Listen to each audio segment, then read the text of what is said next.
मैदान और मैदान के बाहर अपनी हरकतों की वजह से अक्सर चर्चा और विवादों में रहने वाले शकीब अल हसन एक बार फिर से मीडिया की सुर्खियों में छाए हुए हैं। शकीब अल हसन यानी बांग्लादेश का पूर्व कप्तान, शकीब अल हसन यानी बांग्लादेश का वो खिलाड़ी जिन्होंने कई मौके पर अपनी टीम को जीत दिलाई और हाल ही में पाकिस्तान के खिलाफ जो ऐतिहासिक टेस्ट जीत मिली उसमें भी शकीब अल हसन का एक अहम और बेहद क्रूशल रोल था। अब जो विवाद उनसे जुड़ा हुआ है वो है बांग्लादेश में मचे सियासी उथल पुथल से। दरअसल बांग्लादेश में बीते दिनों जमकर सियासी उथल पुथल मची और स्टूडेंट्स ने जमकर विरोध प्रदर्शन किया और उन्हीं स्टूडेंट्स में से एक छात्र की हुई मौत और उस मौत का आरोप लगा है शकीब अल हसन पर। अब शकीब अल हसन के पिता ने एक नोटिस जारी किया है बांग्लादेश क्रिकेट बोर्ड यानी बीसीबी पर और उन्हें क्रिकेट के तीनों फॉर्मेट से हटाने की अपील की है।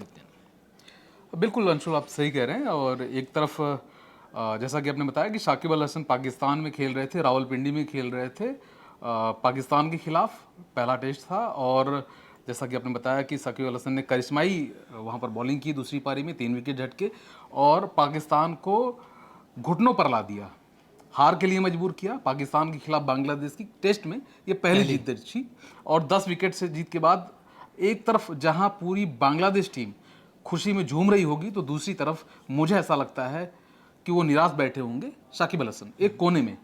इसकी वजह यह है कि जैसा कि अंशुल ने बताया कि एक नोटिस आया, नोटिस बीसीबी को आया। फारूक अहमद जो नए प्रेसिडेंट हैं, तख्तापलट के बाद, तख्तापलट न केवल बांग्लादेश में हुआ, सबसे पहले तो ये समझ लेते हैं कि तख्तापलट न केवल बांग्लादेश में हुआ, पीएम बदली, बल्कि बांग्लादेश क्रिकेट बोर्ड में भी हुआ।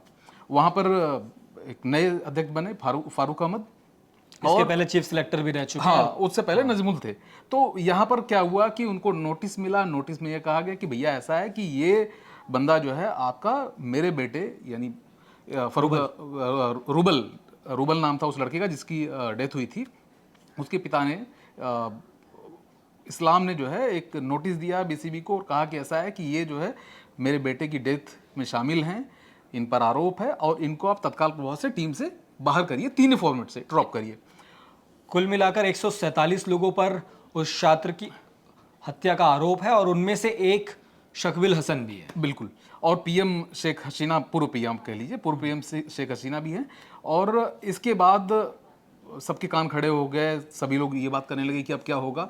और दूसरी तरफ प्रेसिडेंट ने यानी जो फारूक अहमद हैं पीसीबी के अध्यक्ष, उन्होंने कहा कि अभी इस पर एक्शन हो सकता है, संभव है कि दूसरा टेस्ट वो ना खेलें, उससे पहले उनको ड्रॉप कर दिया जाए और बैन भी लगा दिया जाए। और इन सब चीज़ों के बीच शाकिब अल हसन ने जो परफॉर्मेंस दी वो महानता की उनकी निशानी थी। एज अ खिलाड़ी वो बहुत महान है, परफॉर्मेंस दमदार रहा है, लेकिन जो उनकी निजी लाइफ है वो लगातार चर्चाओं में रहती है। कई बार वो मैदान पर झगड़ा कर लेते हैं, कई बार अंपायरों को पीट देते हैं, कई बार खिलाड़ी को गाली दे देते हैं, ये सब चीज़ें शामिल रही हैं। लेकिन अब चूंकि जो है जब तख्ता पलट हुआ है तो वहाँ राजनीतिक खेल बदल चुका है। जिस शकीब अल हसन के ऊपर पीएम शेख हसीना का हाथ था, वो खुद मंत्री थे, सरकार में मंत्री थे शकीब अल हसन। हाँ, सांसद थे, वो पिछला चुनाव उन्होंने जीता हुआ है। तो वो जो है जा चुकी हैं भारत में, उन्होंने शरण ली हुई है। और दूसरी तरफ नई सरकार एक तरीके से बनने को है, अंतरिम सरकार बनी हुई है, वो चल रही है। और उसके साथ ही साथ जो पॉलिटिकल जो उनकी पावर थी वो छीन ली गई। बिल्कुल। अब जो अगला एक्शन है, संभावना ये है कि उन्हें तीनों फॉर्मेट से बैन कर दिया जाए और इसके साथ ही साथ एक महान खिलाड़ी के करियर का दुखद अंत भी हो सकता है। संभावना यह है कि अगर शाकिब यहाँ से बैन होते हैं तो इसके बाद शायद टीम में वापसी न करें। और इसके साथ साथ इसकी भी पुरजोर मुझे लगता है कि संभावना है कि संभव है कि वो बांग्लादेश अभी फिलहाल लौटने में थोड़ी सी जो है उन्हें दिक्कत है, तो शायद लौटे भी नहीं। और उस वक्त भी जब ये सारा घटनाक्रम चल रहा था, जब सारा सिनारियो चल रहा था, हिंसक प्रदर्शन जब बांग्लादेश की सड़कों पर हो रहे थे, विश्वविद्यालय से छात्र निकलकर अपनी क्लासेस से निकलकर जब सड़कों पर वहाँ कोहराम मचा रहे थे और अपने मांगों के लिए और अपने प्रोटेस्ट को आगे बढ़ा रहे थे, उस वक्त भी शकीब अल हसन बांग्लादेश में नहीं थे। वो कनाडा में थे। कहा गया कि वो ग्लोबल T20 लीग का हिस्सा है, वहाँ पर खेल रहे होंगे, लेकिन वो ग्लोबल T20 लीग भी नहीं खेल रहे थे। और इस बात की पुरजोर संभावना, पुरजोर इसकी पॉसिबिलिटीज़ हैं कि शायद कुछ महीनों तक या जब तक मामला पूरी तरीके से शांत नहीं हो जाता वो बांग्लादेश भी न लौटे। बिल्कुल। और इन सब चीज़ों के बीच जो सबसे बड़ा सवाल है वो ये है कि बांग्लादेश को भारत के साथ अगली सीरीज खेलनी है। सितंबर में 19 तारीख से पहला टेस्ट खेला जाना है और उससे ठीक पहले अगर बांग्लादेश अपने एक महान खिलाड़ी को, एक महान ऑलराउंडर को बैन करता है तो ये उसके लिए किसी बड़े झटके से कम नहीं होगा, क्योंकि शाकिब अल हसन का रोल सिर्फ ऑलराउंडर तक का नहीं है, और रणनीति बनाने में जो है टीम के कप्तान की मदद करते हैं और उसे बखूबी अंदाज वहाँ पर अंजाम देते हैं। आप देखेंगे कि पाकिस्तान के खिलाफ जब मैच चल रहा था, मोहम्मद रिजवान बैटिंग कर रहे थे और एक बार झुझला गए थे साकिब अल हसन। उसकी वजह ये थी कि रिजवान समय बिता रहे थे, 5वां दिन था खेल का, वो चाहते थे कि थोड़ा सा और समय बीते, धीरे धीरे बढ़े आगे, कुछ हो, शायद कुछ मौसम करवट ले, पाकिस्तान हार से बच जाए। लेकिन साकिब अल हसन पूरी तरीके से जानते थे, उनकी रणनीति को पहचानते थे और अनुभवी हैं, वो सारे पैंतरे जानते हैं खुद भी। यही वजह है कि उन्होंने जो है उस वहाँ पर गेंद फेंका, हाँ जुजलाहट में गेंद फेंका।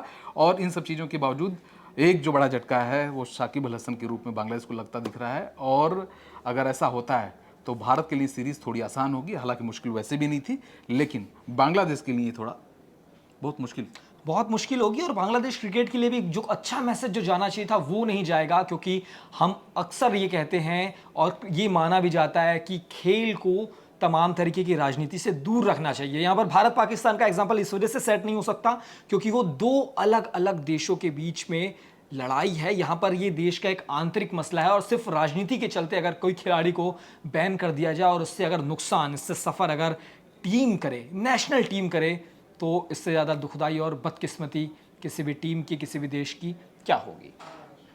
शकीब अल हसन और इस पूरे मामले पे क्या होगा, क्या अपडेट होगा, इन सब की जानकारी आपको मिलेगी सिर्फ और सिर्फ एनबीटी ऑनलाइन पर।